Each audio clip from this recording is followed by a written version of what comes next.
The manhwa opens by explaining a terrifying place known as the Monster's Nest, also referred to as the dungeon or the labyrinth. It is an enormous and unfathomably deep realm that repeatedly spews violent monsters into the human world. Each time it happens, it brings terror beyond measure. Entire nations tremble, unable to do anything but wait and pray for someone strong enough to stop the disaster, since no one has ever truly managed to stand against it for long. The scene shifts to the outskirts of the Belgrande Empire, where a small village is in the middle of being destroyed. Houses burn and screams echo as monsters roam freely. A wolf snarls as it corners its next prey, a helpless mother clutching her child. The beast bares its fangs, ready to strike, when a man suddenly steps in. He draws his blade and cleaves the wolf cleanly down the middle in a single decisive motion.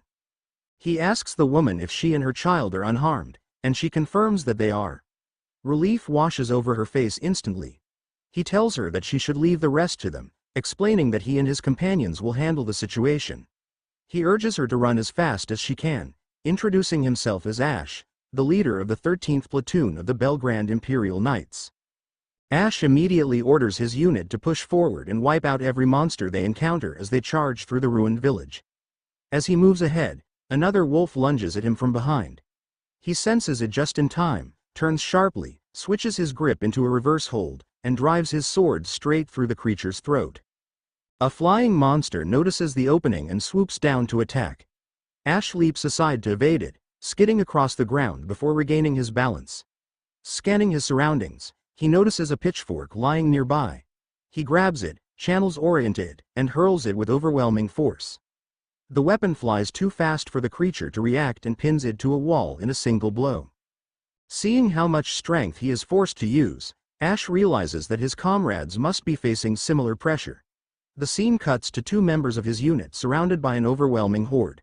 One of them wonders aloud how many monsters they will have to fight, and the other replies that it feels endless. Ash calls out to them, revealing their names as Miri and Will. He asks if they are still standing, saying that they cannot afford to fall here because they are the last line of defense for the village. Both Miri and Will respond with determination and charge straight back into the swarm. The battle rages on through the entire night, and by dawn, the whole platoon is visibly exhausted. Breathing heavily, Ash mutters a dangerous question, wondering if that was finally the last of them. As he pants, a massive shadow slowly stretches across the ground. The entire group senses the danger at once and turns around in dread. Towering over them is a colossal serpent, staring down at them with murderous intent.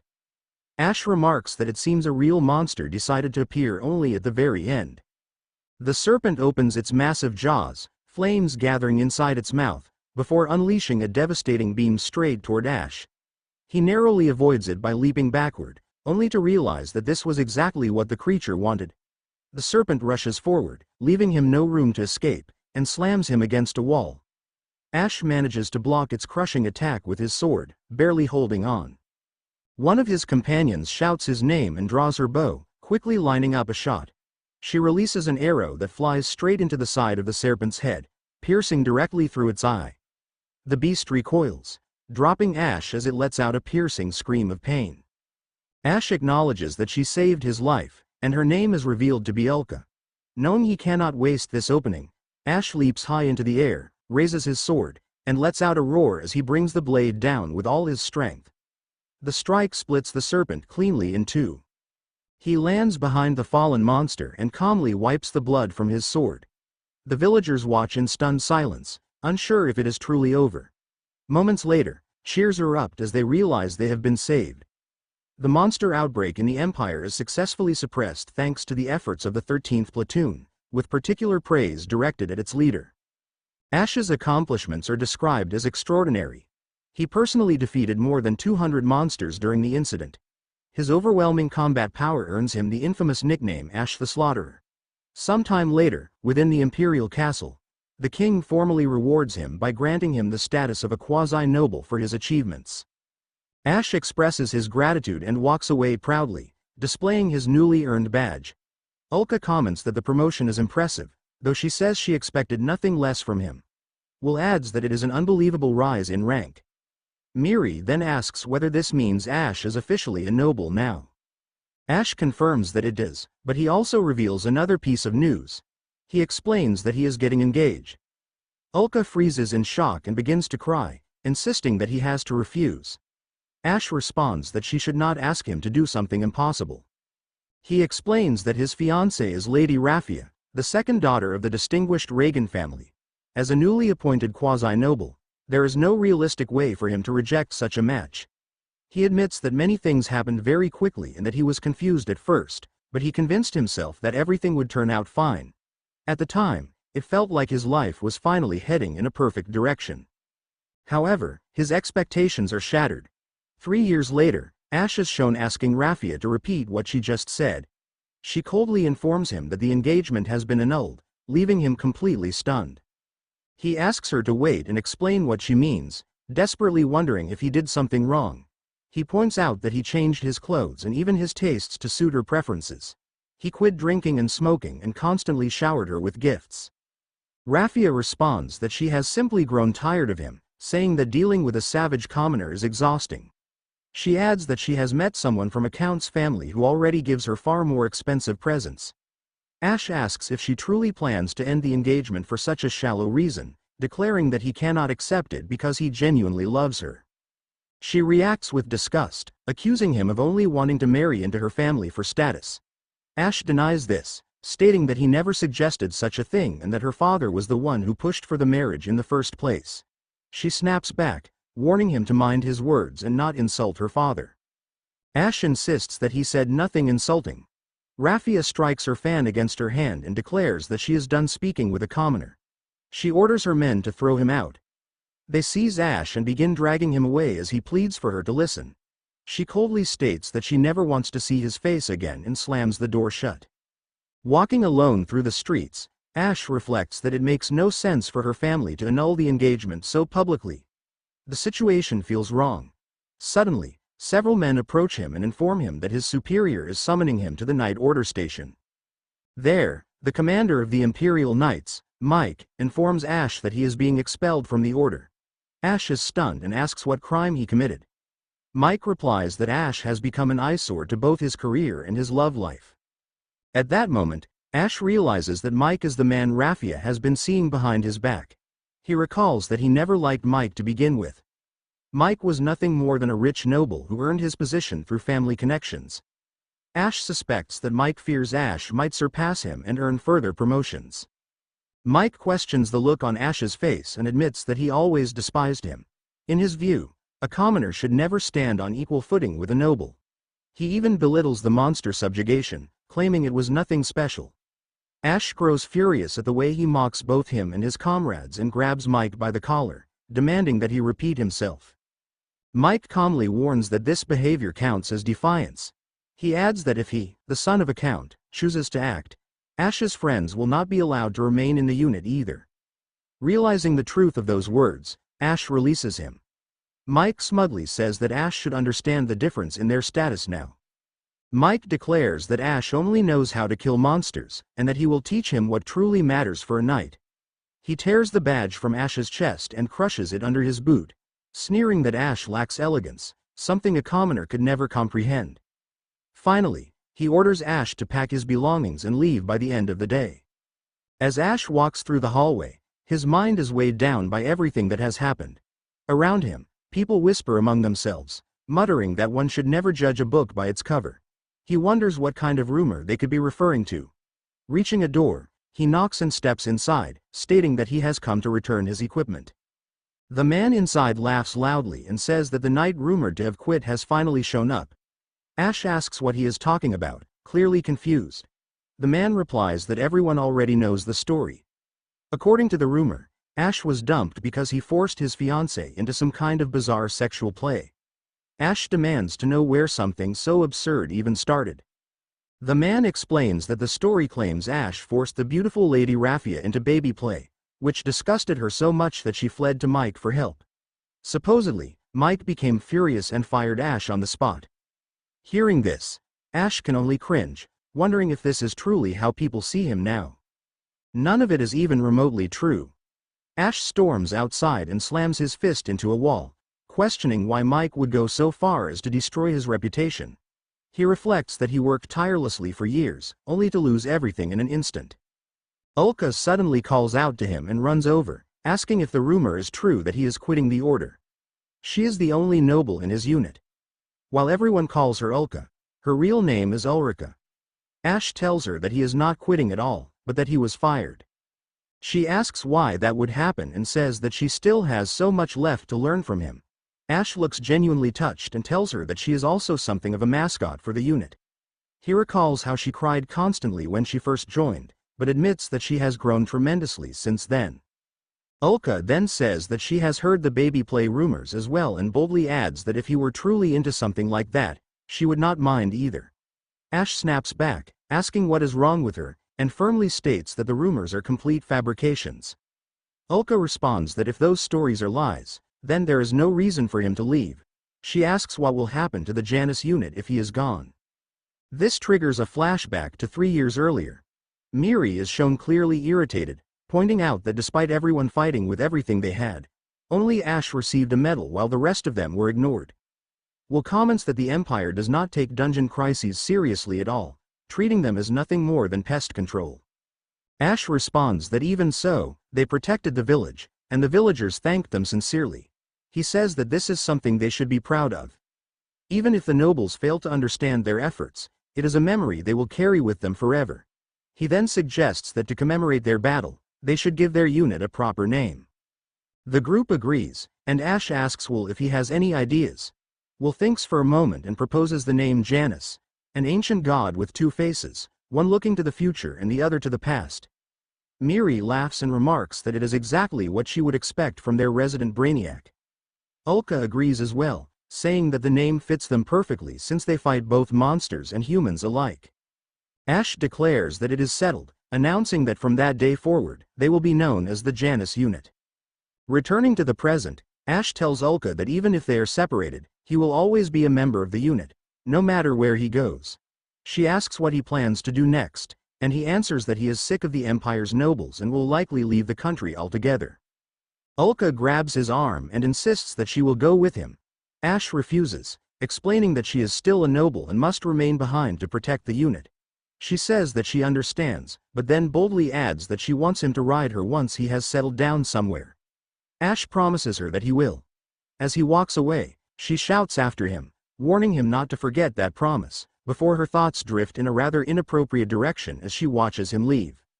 Ash explains that he returned his honorary title and abandoned the Hart family name, becoming simply Ash once again. Rather than regret, he feels a strange sense of relief, as if a heavy burden has been lifted from his shoulders. Feeling refreshed, he boards a train and prepares to move on. As he looks out the window, Ash notes that it has already been 2 days since he left the Empire. It is his first time riding a train, and he finds it unbelievable that it runs on magic.